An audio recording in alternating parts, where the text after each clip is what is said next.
Hello everyone, welcome on my channel Amit chemistry world. आज की इस वीडियो में हम पढ़ने वाले हैं टाइप्स ऑफ केमिकल रिएक्शंस। ये वाला टॉपिक आपके लिए सबसे टफ रहता है, तो इसको हम बहुत ही इजीली तरीके से समझेंगे। तो चलिए वीडियो स्टार्ट करते हैं और देखते हैं जो टाइप्स ऑफ केमिकल रिएक्शन है उसमें हम combination reaction, decomposition reaction, displacement reaction and double displacement reaction के बारे में पढ़ेंगे। तो सबसे पहले पढ़ेंगे हम कॉम्बिनेशन रिएक्शन के बारे में। कॉम्बिनेशन रिएक्शन जो होती है उसे एडिशन रिएक्शन भी कहते हैं, ठीक है। यानी इसके दो नाम हैं, कॉम्बिनेशन रिएक्शन और एडिशन रिएक्शन भी इसको बोलते हैं। तो सबसे पहले देखते हैं हम कि कॉम्बिनेशन रिएक्शन क्या है। इन रिएक्शंस को हम बहुत ही आसान तरीके से और ट्रिक्स के माध्यम से भी समझेंगे, तो वीडियो को कंप्लीट लास्ट तक देखना, ये आपको अच्छे से समझ में आ जाएंगे। तो चलिए फर्स्ट देखते हैं कॉम्बिनेशन या एडिशन रिएक्शन। इसकी डेफिनेशन क्या है? The reaction in which two और more reactants combine to form a product is called combination reaction. यानी कि एक ऐसी रिएक्शन जिसमें दो और दो से अधिक रिएक्टेंट्स कंबाइन होकर फॉर्म करते हैं यानी बनाते हैं एक product, it called combination reaction. उसे कॉम्बिनेशन रिएक्शन कहते हैं। यानी कि ऐसी रिएक्शन जिसमें दो या दो से अधिक रिएक्टेंट्स आपस में जुड़कर एक नया प्रोडक्ट बनाते हैं। यानी कि इस रिएक्शन में क्या होता है, रिएक्टेंट्स होते हैं, जैसे कि एक ये रिएक्टेंट है, एक ये रिएक्टेंट है, ये दोनों आपस में जुड़कर एक नया सब्सटेंस बना लेते हैं, ठीक है। इस प्रकार की रिएक्शन को कॉम्बिनेशन रिएक्शन कहते हैं, ठीक है। इसमें याद रखना, इसमें क्या होगा, जुड़ना होगा। यानी कि इस वाली रिएक्शन में जुड़ते हैं पदार्थ, ठीक है। जैसे एक ये था ए और एक था बी, ये दोनों आपस में जुड़ गए और एक नया पदार्थ बना लिया, क्या, ए और बी, ठीक है। यानी इसमें क्या होता है, जुड़ना होता है, ठीक है। तो देखिए इसमें एक रिएक्टेंट था ए, दूसरा था बी, ये दोनों जब आपस में जुड़ जाएंगे तो एक प्रोडक्ट बना लेंगे, जिसको इस प्रकार की जो रिएक्शन होती है उसे ही हम कॉम्बिनेशन रिएक्शन बोलते हैं। यानी कि इनमें क्या होता है, कंबाइन होता है, ठीक है। इनके अगर एग्जाम्पल देखें तो देखिए एग्जाम्पल होंगे इनके, जैसे फर्स्ट एग्जाम्पल है सोडियम प्लस क्लोरीन आपस में रिएक्शन करके सोडियम क्लोराइड का निर्माण करते हैं, ठीक है। इनको मैंने पहले से ही बैलेंस कर रखा है, कल हमने बैलेंसिंग भी समझी थी। अगर आपने वो वीडियो नहीं देखी है तो इससे पहले वाली वीडियो जाकर देखें, क्लास 2 वाली, ये क्लास 3 वाली वीडियो है। इसमें हमने इनको इनकी स्टेट के रूप में भी दर्शा रखा है। जैसे एस से हो गया सॉलिड, ठीक है, जी से हो गया गैस एंड ए क्यू इससे हो गया एक्वस। अब सॉलिड, लिक्विड और गैस वाली स्टेट तो हम जानते हैं, सॉलिड यानी ठोस होगी, लिक्विड यानी कि तरल जैसी कोई स्टेट है, ठीक है, और गैस क्या होगी, गैस आप जानते हैं। एंड लास्ट वाली एक और है फोर्थ, एक्वस स्टेट। ये क्या होती है, ये होती है सॉलिड और लिक्विड के बीच की स्टेट। यानी कि एक तरीके से समझाएं तो जैसे कि आपने जेली देखी होगी, जेली लाइक स्ट्रक्चर होती है ये, ठीक है। जेली लाइक कोई सब्सटेंस होता है, उस प्रकार का सब्सटेंस क्या होता है, एक्वस होता है, ठीक है। यानी कि ये पानी और ठोस दोनों के बीच की अवस्था होती है, ठीक है। यानी आधा लिक्विड आधा ठोस, जेली जैसी होती है, क्या, एक्वस स्टेट। अब देखिए इसमें ये वाली रिएक्शन हो गई, इसमें क्या हो रहा है, इधर के साइड के मैंने बताए थे एरो के पीछे वाले जो होते हैं ये सभी क्या हैं, रिएक्टेंट्स हैं, ठीक है, और ये वाले प्रोडक्ट हैं। अब इसमें देखो रिएक्टेंट साइड, एक सब्सटेंस तो ये हो गया, दूसरा सब्सटेंस ये हो गया, ये दोनों आपस में मिलकर जुड़कर कंबाइन होकर एक नया प्रोडक्ट बना रहे हैं। यही ये डेफिनेशन बोल रहा है कि ऐसी रिएक्शन जिसमें दो और दो से अधिक रिएक्टेंट्स कंबाइन होकर यानी जुड़कर एक नया प्रोडक्ट बनाते हैं। तो इसमें देखिए एक रिएक्टेंट ये हो गया, एक रिएक्टेंट ये हो गया, ये दोनों आपस में कंबाइन हो रहे हैं यानी जुड़ रहे हैं और एक नया सब्सटेंस बना रहे हैं, NaCl, ठीक है। इनको इनकी स्टेट के रूप में भी दर्शाते हैं, ठीक है। मैंने बता दिया इनका मीन्स क्या है। एस से सॉलिड है, जी से गैस है और ए क्यू से एक्वस है और एल से लिक्विड स्टेट होता है। इसके अलावा एक एक्जोथर्मिक रिएक्शन और एंडोथर्मिक रिएक्शन भी है हमारे सिलेबस में। अब ये एक्जोथर्मिक क्या है और एंडोथर्मिक क्या है सुनो। जैसे कोई रिएक्शन होती है तो एक्जोथर्मिक वो रिएक्शन होगी, इसकी डेफिनेशन देखते हैं। Those chemical reaction in which heat is generated along with the formation of product are called exothermic reaction. यानी ऐसी केमिकल रिएक्शंस जिनमें हीट जो है जनरेट होती है, यानी हीट बनती है, बाहर निकलती है, ठीक है, along with the formation of product, यानी जैसे प्रोडक्ट बनता है उसके साथ साथ हीट भी बाहर निकलती है। तो इस प्रकार की जो रिएक्शन है उसको हम एक्जोथर्मिक बोलते हैं। एक्जो मीन्स बाहर निकल रही है, ठीक है, यानी हीट बाहर निकल रही है। और दूसरी है एंडो। एंडो मीन्स हो जाएगा यानी ऐसी रिएक्शन जिसमें हीट देनी पड़ रही है, ठीक है, एब्जॉर्ब की जा रही है हीट। इसमें तो हीट बाहर निकलेगी और इस वाले में हीट एब्जॉर्ब होगी। यानी किसी रिएक्शन को जब हम कराएंगे तो एंडोथर्मिक रिएक्शन में हमें उसमें हीट देनी पड़ेगी, उसको एनर्जी देनी पड़ेगी, बट इसमें एनर्जी बाहर निकलेगी जब कोई रिएक्शन होगी। जैसे कि ये वाली रिएक्शन है Na+Cl2, ठीक है। जो कॉम्बिनेशन रिएक्शन होती हैं उनमें दो सब्सटेंस आपस में जुड़ते हैं। अब ये दो सब्सटेंस जब आपस में जुड़ रहे हैं, है ना, तो इसकी भी एनर्जी होगी, इसकी भी एनर्जी होगी। जब दो आपस में जुड़ जाएंगे, है ना, तो ज़्यादा एनर्जी हो जाएगी। इसका मीन्स क्या है, एनर्जी बाहर निकलेगी। तो इस वाली रिएक्शन में क्या है, एनर्जी बाहर निकलती है। इस प्रकार की जो रिएक्शन होती है, ठीक है, और जिनमें एनर्जी बाहर निकल रही है उन रिएक्शंस को बोलते हैं हम एक्जोथर्मिक रिएक्शन। एक्जो मीन्स बाहर निकल रही है एनर्जी। और एंडोथर्मिक रिएक्शन होगी जिसमें एनर्जी देनी पड़ रही है, ठीक है। यानी आगे हम ऐसी भी रिएक्शन पढ़ेंगे जैसे कि डिकम्पोजिशन रिएक्शन है। इसमें जब कोई सब्सटेंस टूटेगा, है ना, तो उसे तोड़ने के लिए हमें उसमें ऊर्जा देनी पड़ेगी, ठीक है, एनर्जी देनी पड़ेगी। तो इस प्रकार की रिएक्शन जिसमें एनर्जी देनी पड़ रही है उसको बोलते हैं हम एंडोथर्मिक रिएक्शन, ठीक है। यानी इसमें क्या होती है, एनर्जी एब्जॉर्ब होती है। तो ये तो हो गई एक्जोथर्मिक और एंडोथर्मिक रिएक्शन। अब नेक्स्ट एग्जांपल देखते हैं कॉम्बिनेशन रिएक्शन का। सेकंड एग्जांपल है मैग्नीशियम की रिएक्शन ऑक्सीजन के साथ करा रहे हैं, तो मैग्नीशियम ऑक्साइड का फॉर्मेशन हो रहा है, ठीक है। इनको हमने बैलेंस कर रखा है। यहाँ पे मैग्नीशियम 2 हैं तो यहाँ भी 2, ठीक है, ऑक्सीजन 2 हैं तो ये भी 2, ये लिख रहा आगे, ठीक है।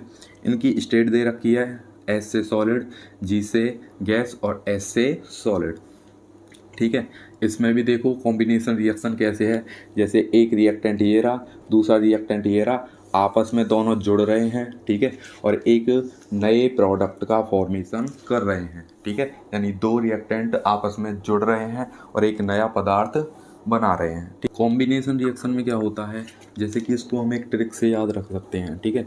जैसे कि दो लोग हैं ए और बी, ठीक है, इन दोनों की आपस में शादी हो गई, ठीक है, और एक हो गए, ठीक है। इस ट्रिक से इसको याद रख सकते हैं कॉम्बिनेशन रिएक्शन को। यानी दो लोग हैं, उनकी आपस में शादी हो गई और वो एक हो गए, ठीक है। इस प्रकार की ट्रिक से हम कॉम्बिनेशन रिएक्शन को याद रख सकते हैं। जैसे कि ये दो लोग हैं, एक और दो, ठीक है, आपस में शादी हो गई, एक बन के रहने लग गए। अब नेक्स्ट एग्जाम्पल देखते हैं इसका, कैल्शियम ऑक्साइड, ठीक है। पहले था magnesium oxide. Magnesium oxide oxygen के साथ रिएक्शन करके मैग्नीशियम प्लस ऑक्सीजन की रिएक्शन से मैग्नीशियम ऑक्साइड बनता है, ठीक है। ये दोनों जो रिएक्टेंट्स हैं आपस में जुड़ जाते हैं, इसमें कंबाइन हो जाते हैं क्योंकि कॉम्बिनेशन रिएक्शन है और मैग्नीशियम ऑक्साइड का फॉर्मेशन करते हैं। इनको हमने इनकी स्टेट के रूप में दर्शाया था, एस से सॉलिड, जी से गैस और एस से सॉलिड। नेक्स्ट एग्जांपल है इसका कैल्शियम ऑक्साइड प्लस H2O, ठीक है। कैल्शियम ऑक्साइड और H2O जब रिएक्शन करते हैं तो कैल्शियम हाइड्रोक्साइड का फॉर्मेशन करते हैं, ठीक है, प्लस में हीट बाहर निकलती है, ठीक है। कैल्शियम ऑक्साइड जो है उसका नाम है क्विक लाइम और कैल्शियम हाइड्रोक्साइड जो है उसका नाम है स्लेक्ड लाइम। यानी ये बिना बुझा हुआ चूना के नाम से जाना जाता है और ये बुझे हुए चूने के नाम से जाना जाता है और ये बिना बुझा के बिना बुझा हुआ चूना के नाम से जाना जाता है। ठीक है, अब ये जो रिएक्शन है इसमें क्या है, दो सब्सटेंस आपस में मिल रहे हैं। ठीक है, तो इसकी एनर्जी प्लस इसकी एनर्जी, दोनों एनर्जी आपस में जुड़ रही हैं। ठीक है, तो एनर्जी ज़्यादा हो गई एक तरीके से। ठीक है, तो इसमें क्या है, एनर्जी बाहर निकलती है। ठीक है, इसलिए ये जो रिएक्शन है वो कैसी है, एक्जोथर्मिक रिएक्शन है। मैंने बताया था एक्जोथर्मिक रिएक्शन क्या होती है, ऐसी केमिकल रिएक्शन जिसमें हीट एनर्जी जनरेट होती है प्रोडक्ट के साथ, यानी जब प्रोडक्ट बनता है तो उसके साथ साथ हीट भी बनती है। ठीक है, तो इसमें हीट बन रही है, बाहर निकल रही है। ठीक है, तो हीट जब बाहर निकल रही है तो बाहर निकलने पर कौन सी रिएक्शन हो गई, एक्जोथर्मिक रिएक्शन, यानी जिस रिएक्शन में हीट एनर्जी बाहर निकलती है उसको बोलते हैं एक्जोथर्मिक।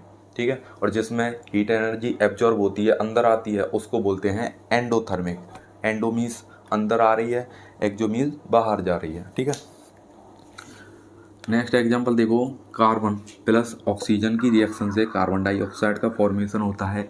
ये क्योल कंबसन की रिएक्शन है। ठीक है, जब इसमें कार्बन और ऑक्सीजन आपस में मिलते हैं, कंबाइन होते हैं, तो कार्बन डाइऑक्साइड का फॉर्मेशन करते हैं। ठीक है, ये सॉलिड स्टेट में लिया जाएगा, ये गैस में, और ये गैस में होगा। ठीक है, नेक्स्ट है हाइड्रोजन की रिएक्शन जब ऑक्सीजन से कराई जाएगी तो वाटर का फॉर्मेशन होगा। ठीक है, ये कौन सी रिएक्शन है, वाटर फॉर्मेशन वाली रिएक्शन है, यानी हाइड्रोजन और ऑक्सीजन दोनों आपस में जुड़कर क्या बना रहे हैं, हाइड्रोजन वो वाटर का फॉर्मेशन कर रहे हैं। ठीक है, ये कैसा है, लिक्विड है, ये गैस है, और ये भी गैस है।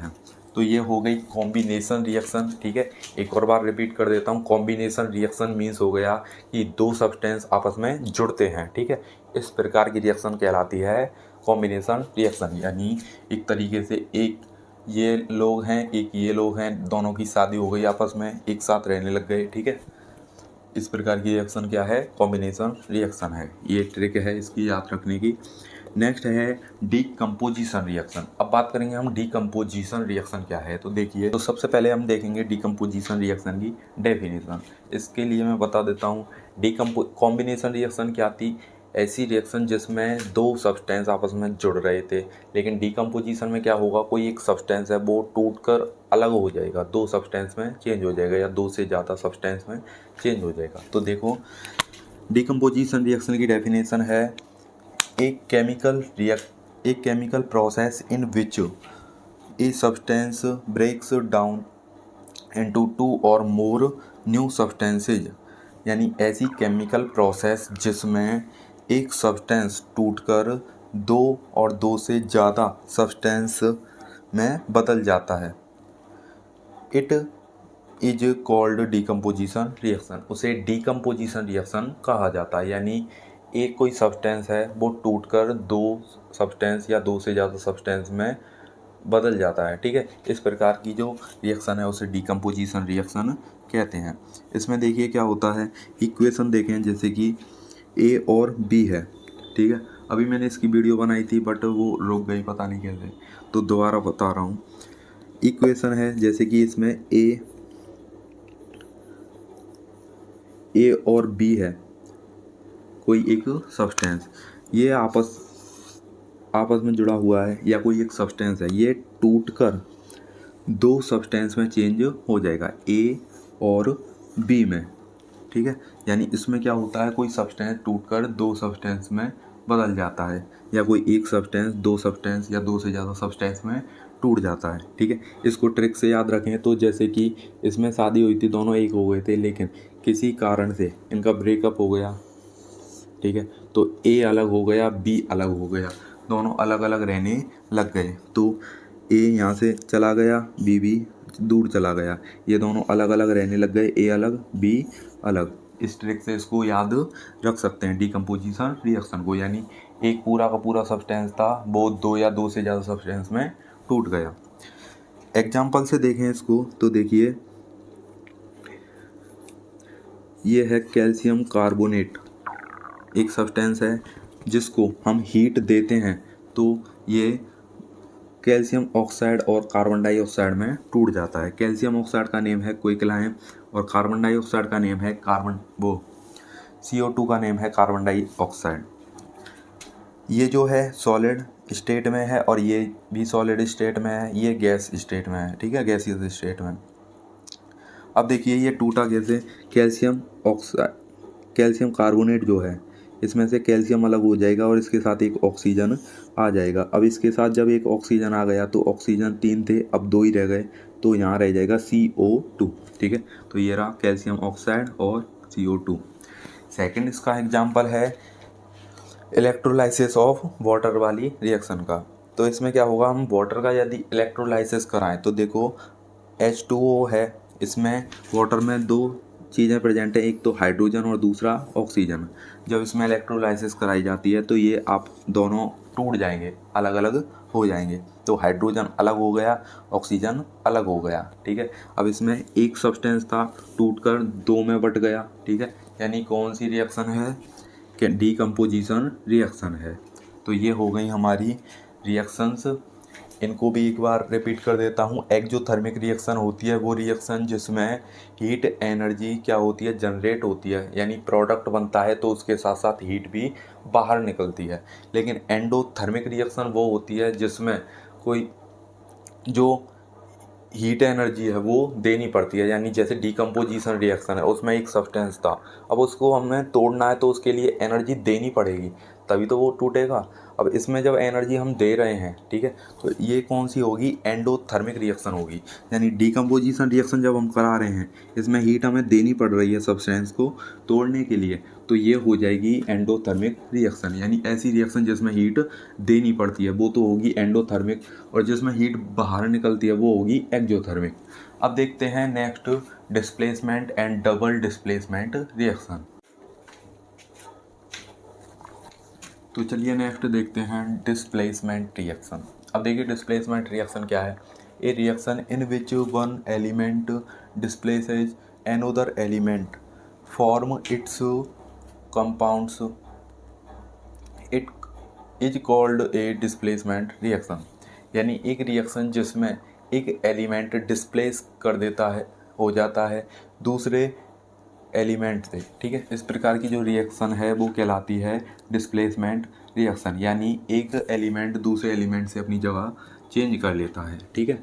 तो इसको याद रख लेना, किसी को हटा दिया, ठीक है। यानी इसमें क्या है, किसी को हटा दिया जाता है, जैसे कि F ही है, फेरस, ठीक है। जब इसकी रिएक्शन कॉपर सल्फेट के साथ कराते हैं तो ये कॉपर को यहाँ से अपनी जगह से भगा देगा, ठीक है। यानी एक तरीके से याद रखना, ताकतवर इंसान कमज़ोर इंसान को एक जगह से दूसरी जगह भगा देता है, तो ये ताकतवर है, ये इसको यहाँ से भगा देगा कॉपर को, और खुद इसकी जगह आके बैठ जाएगा, ठीक है। तो ये हो गया फेरस सल्फेट, और कॉपर को बाहर निकाल दिया। फेरस जो है सॉलिड स्टेट में है, ये एक्वस में है, ये भी एक्वस है और ये भी सॉलिड स्टेट में है, ठीक है। जैसे कि ए है कोई सब्सटेंस, दूसरा है बी और सी, ये दोनों आपस में जुड़े हुए हैं, तो ए क्या करेगा, बी को यहाँ से अपनी जगह से बाहर भगा देगा और खुद यहाँ पे आके बैठ जाएगा, इस प्रकार से, है ना, और बन जाएगा AC प्लस B, बाहर भगा दिया। नेक्स्ट है डबल डिस्प्लेसमेंट रिएक्शन। देखिए double displacement reaction, reactions in which there is an exchange of ions between the reactants to form new compounds are called double displacement reactions। यानी ऐसी reactions जिसमें क्या होता है, आयंस का एक्सचेंज होता है, ठीक है, बिटवीन द रिएक्टेंट्स के बीच, और फॉर्म न्यू कंपाउंड्स, एक नए कंपाउंड का फॉर्मेशन होता है, उस प्रकार की रिएक्शन को डबल डिस्प्लेसमेंट रिएक्शन कहते हैं, ठीक है। इसमें क्या होगा, इसमें तो केवल एक को दूसरी जगह से भगाया जा रहा था, लेकिन इसमें क्या होगा, एक दूसरे की जगह चला जाएगा, दूसरा वाला पहले की जगह आ जाएगा। जैसे ए है वो चला जाएगा सी की जगह पर, और सी जो है वो आ जाएगा ए की जगह पर, ठीक है। और क्या बन जाएगा, ए चला गया सी की जगह पर तो CD वो AD, ठीक है, और सी जो है बी की जगह आ गया तो CB। इस प्रकार से इसमें रिएक्शन होती है। इसका एग्जाम्पल देखते हैं, देखिए जैसे इसका एग्जांपल है Na2SO4 प्लस BaCl2। ये दोनों जब आपस में रिएक्शन करेंगे तो Na पहुंच जाएगा Ba की जगह पर, ठीक है, और क्लोरीन के साथ जुड़ जाएगा, क्या बना लेगा, NaCl, ये बन गया, ठीक है। और Ba जो है वो आ जाएगा यहाँ पर Na की जगह पर और SO4 के साथ जुड़ जाएगा और बन जाएगा BaSO4। जैसे Na चला गया इसके प्लेस पर और इसके साथ जुड़ गया तो बन गया NaCl, ठीक है। और जो Ba है वो आ गया इसके साथ और बन गया BaSO4, यानी दोनों अपना अपना स्थान एक्सचेंज कर रहे हैं, ठीक है। यानी इसमें एक तरीके से याद रखना, दो लोग हैं, उन्होंने अपना मकान जो है आपस में एक्सचेंज कर लिया, ये वाला दूसरे के घर जाके रहने लग गया, दूसरा वाला इसके घर आ गया है, ठीक है। तो ये चला गया इसके घर पे और ये आ गया इसके घर पे, ठीक है, अलग अलग हो गए। ये थी हमारी डबल डिस्प्लेसमेंट रिएक्शन। आगे मिलेंगे अब नेक्स्ट वीडियो में हम। पिछली वीडियो में इस इक्वेशन को कंप्लीट करने के लिए दिया था आपको, ये इस प्रकार से होगी। फेरस जो है बस वो 2 हो जाएगा, बाकी सब इक्वल है ही है।